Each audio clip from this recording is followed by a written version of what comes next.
In this video, I'm gonna show you how to use the portable soldering iron to actually change some connectors. So this is the most likely use case scenario that you will want to do in airsoft. And if you've never done it before, I'm gonna give you some starting tips and I'm gonna do the whole process on video so you can follow along. I'm not a professional electronic guy. I do it as a hobby. I do solder drones. I changed plenty of connectors on batteries and drones and replicas, but maybe my way is not the perfect. There is actually quite a bit of controversy. Which temperature should you use? How exactly you should do it? I'm just gonna give you the bare bones basics. I'm gonna do it with basic tools. Actually nothing special, no special holders, just the soldering iron, Leatherman, a couple of other things you will probably find at home and that you will have. Now, if you do know better, please use your temperatures, use your way. I just want to get the people who have no experience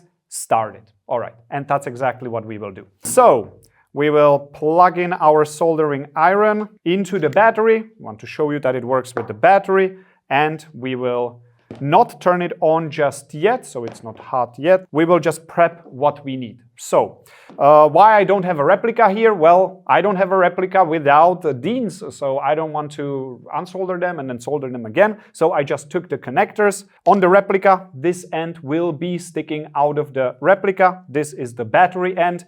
The procedure is exactly the same. I'm gonna solder on the battery end.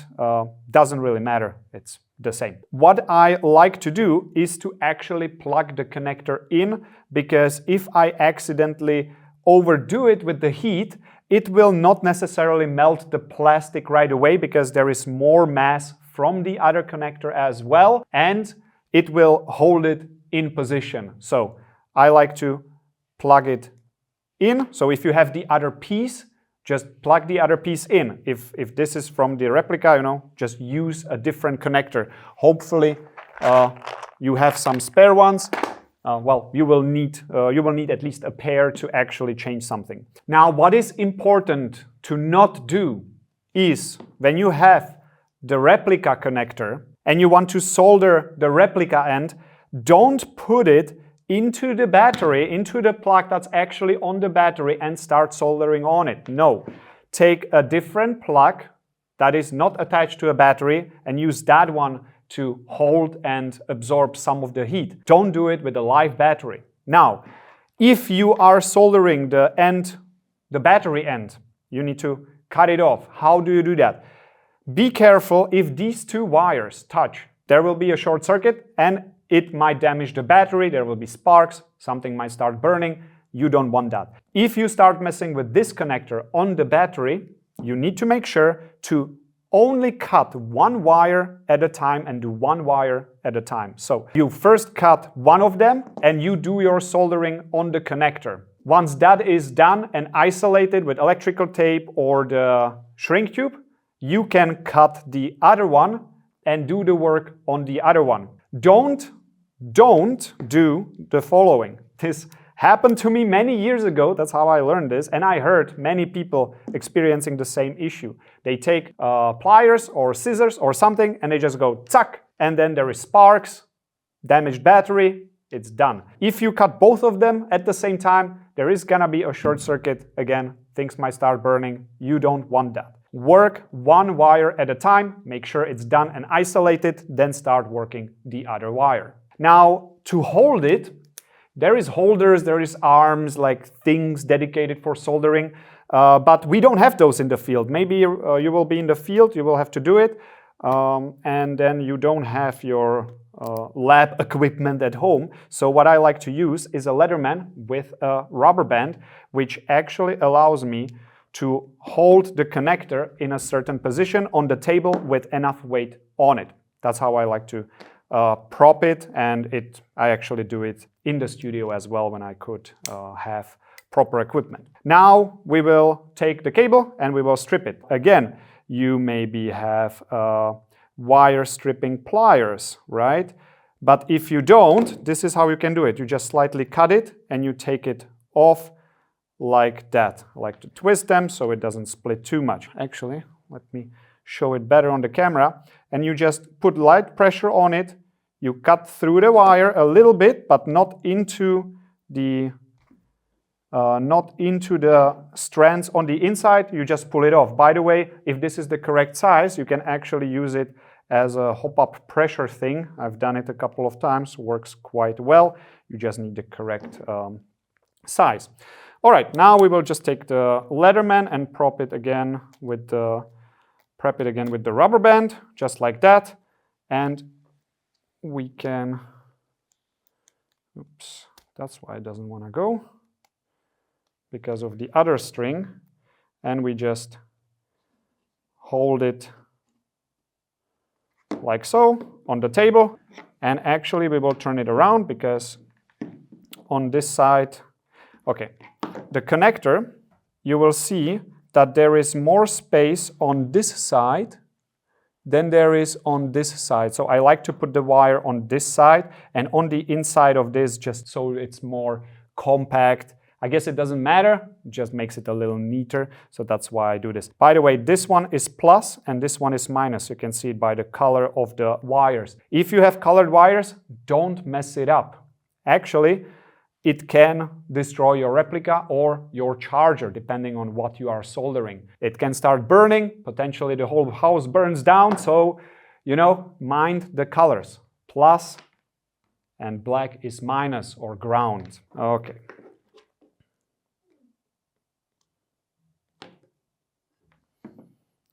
We will prop it here, and now what we need to do, we need to put some solder on this end and on the wire. That's how we prep the surfaces. We don't all of a sudden start holding the wire on the pad, then put the solder in and somehow with our teeth try to solder it. That's not how it works. We first put it here and then on the wire and then we connect the two together. What kind of solder should you be using? The good one is 6040 or 6038-2. What does it mean? There is lead inside. It contains 38% lead, and this solder does nicer joints. It absorbs the heat better, and it makes it easier to solder onto things. Now, this one is kind of hard to get these days, especially in the EU. Also, if you use leaded solder, know that it is toxic and you should work in a well-ventilated area. You don't want to inhale the fumes too much. Make your choice.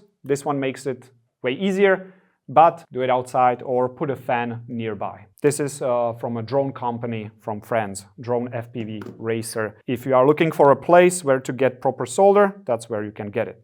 We will turn on our soldering iron, and now the controversy with temperatures. I'm not gonna make too much fuss about it. I'm just gonna use 350 degrees for now. Let's just set it with the star.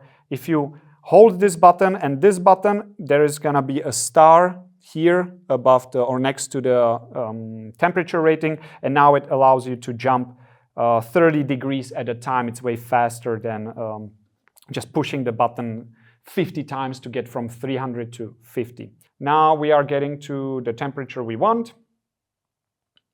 We will let it warm up a little bit. All right, we are there. If you want to use different temperature, feel free to do so.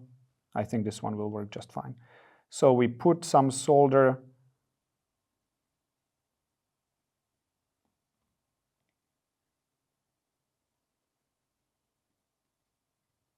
It should look something like this, nice little blob attached to the pad.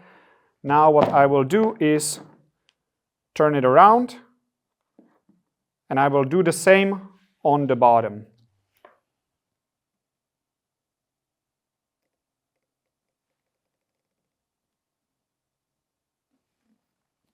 All there is to it, even at 350, which is not too high. Then we will prep the wires. Again, you could put them in a holder. So as for the wire, you can also do it just like this, hanging in the air.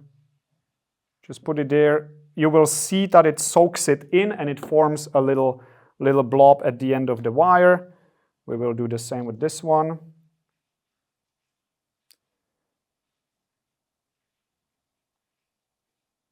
It should go through the whole wire nicely. And at this point, what is important, because this is probably attached to your replica, don't forget to put these shrink tubes You could get away with electrical tape or something, but it just doesn't look that great. So don't forget these now. And we can start attaching the wire. So on the bottom we have plus, so we will start with the plus. What I'm gonna do is literally just hold it straight on there, and I'm gonna melt the bottom. I'm gonna try to melt the bottom first. Okay, that is already melted.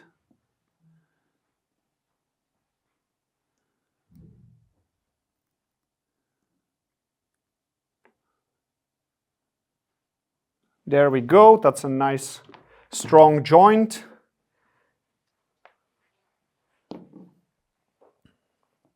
And we will do the same on the other end.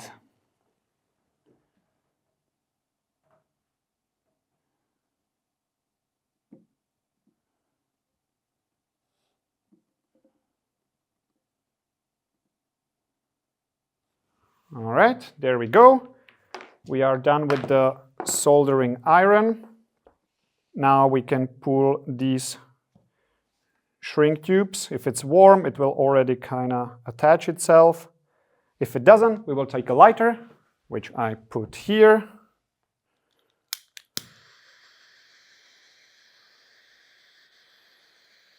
Cool.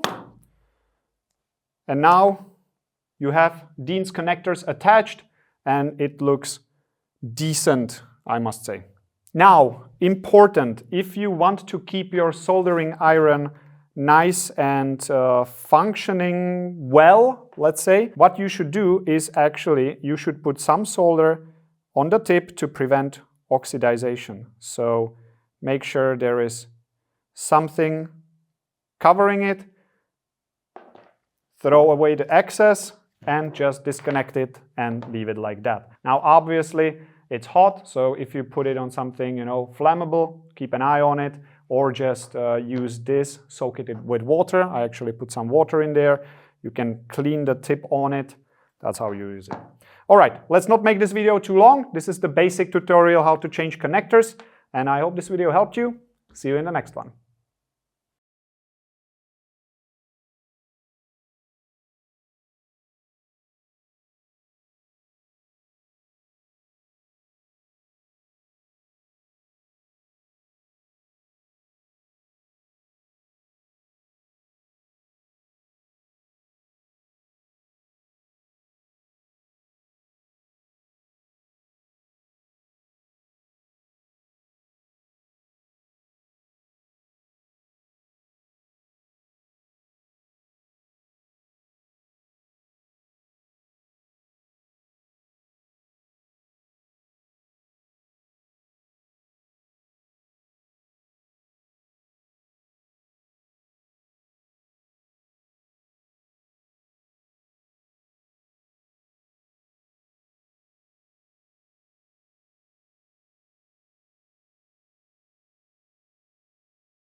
Let's take a look at this tactical phone holder with MOLLE mount that you can put on a plate carrier. Before we attach it, let's just look around, see what we got. So on the front side, you will notice that we have plenty of Velcro space for your patches. Here we have pieces of the attachment points. So this is how it looks on the inside. That's where your phone will live. And the Velcro also acts as a protection. If you don't want your camera to actually, be pointing out, which you could theoretically do if your camera is in the right spot. You could just cut it out and have the camera pointing out, potentially recording something.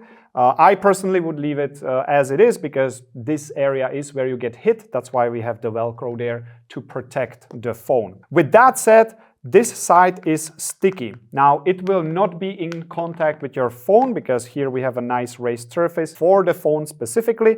But if you want to, you can take just a piece of tape and, if you mind that it's a little sticky here, you can just put the tape on there. Here we have more Velcro that will also potentially rest against the display, so it will be nice and soft, or maybe you can also attach something with Velcro on there if you wish to do so. The attachment is done with these straps. I will show you later on the plate carrier. We will just put it through and that's how we will attach it to it. And the holding mechanism is actually like this. I very much like this system because it's fully locked and it cannot really open. You see that here it's elastic, but this plastic piece is locked in place. You cannot actually just flip it up. You need to go down and over to be able to open it. With that said, let's put it on the plate carrier. First, let's remove these panels so you see a little bit more, and now we can put it on. So typically you would probably mount it here where you will have the best access to the phone.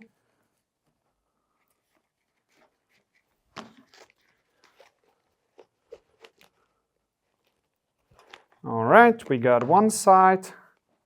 Now we get the other side out. And now we just hook it like that. And like this. And now it's already attached. Now I can take my phone and we try to put it in.